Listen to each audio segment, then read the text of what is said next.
Bienvenue à tous. Commençons directement ce flash par l'actualité sportive. La Côte d'Ivoire est une fois de plus en demi-finale de la Coupe d'Afrique des Nations.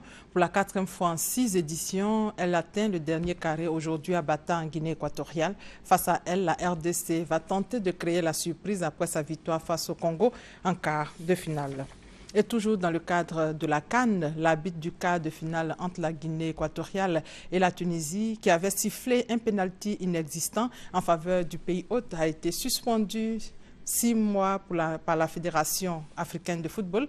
La fédération tunisienne a par ailleurs été sanctionnée d'une amende de 50 000 $ pour le comportement agressif et inacceptable des joueurs tunisiens.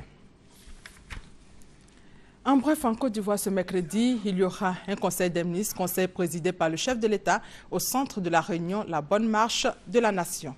Et puis, le conseil constitutionnel, l'institution chargée d'arbitrer le contentieux des élections générales, a un nouveau président. C'est Mamadou Koné. Il a succédé hier à Francis Vaudier. Le chef de l'État n'a pas manqué de saluer l'action de ce dernier à la tête du conseil constitutionnel. Le nouveau président Mamadou Koné est un juriste chevronné.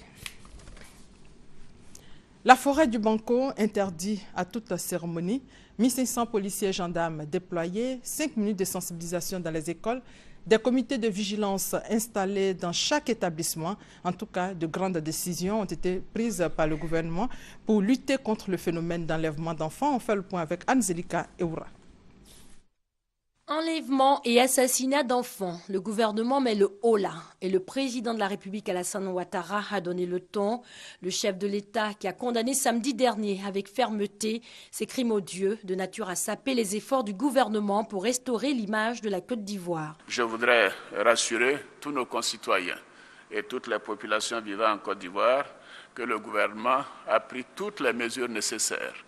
Je voudrais donc vous dire que nous continuons de traiter ce problème avec la plus grande fermeté. Ce phénomène est inacceptable, indigne de la Côte d'Ivoire et indigne du climat apaisé que nous voulons pour nos concitoyens dans notre beau pays. Face au phénomène, des mesures importantes ont été prises.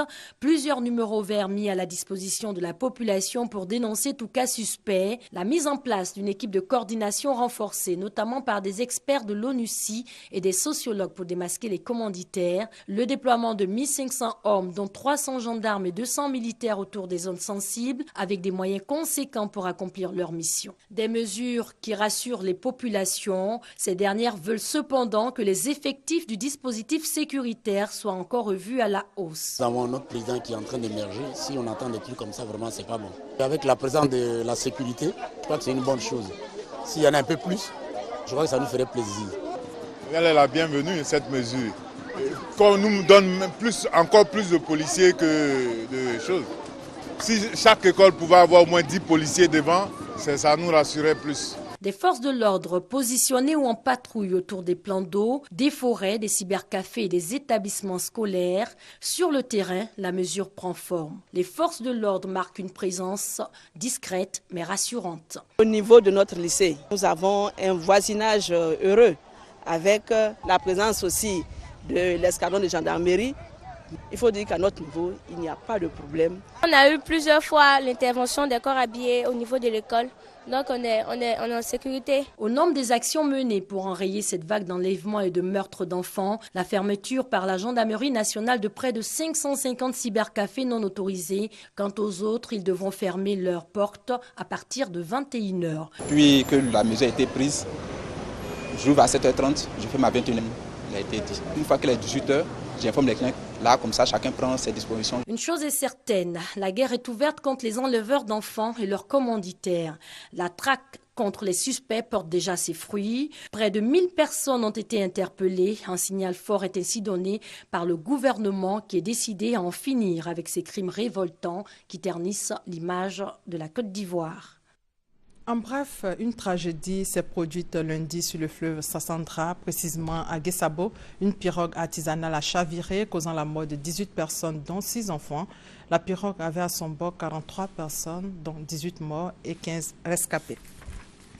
Et puis, 6 soldats de l'ONUCI ont trouvé la mort hier. Ces casques bleus du contingent égyptien ont péri dans un accident de la circulation sur l'autoroute du Nord.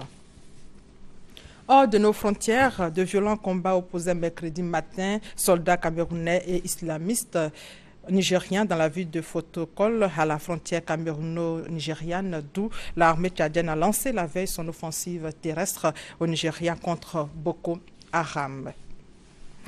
Un avion de la compagnie taïwanaise est tombé dans une rivière hier avec 58 personnes à bord. 10 personnes ont été secourues alors que d'autres étaient prises au piège d'après les télévisions locales. Et c'est la fin de ce flash. L'actualité revient à 13 h. Merci de votre fidélité.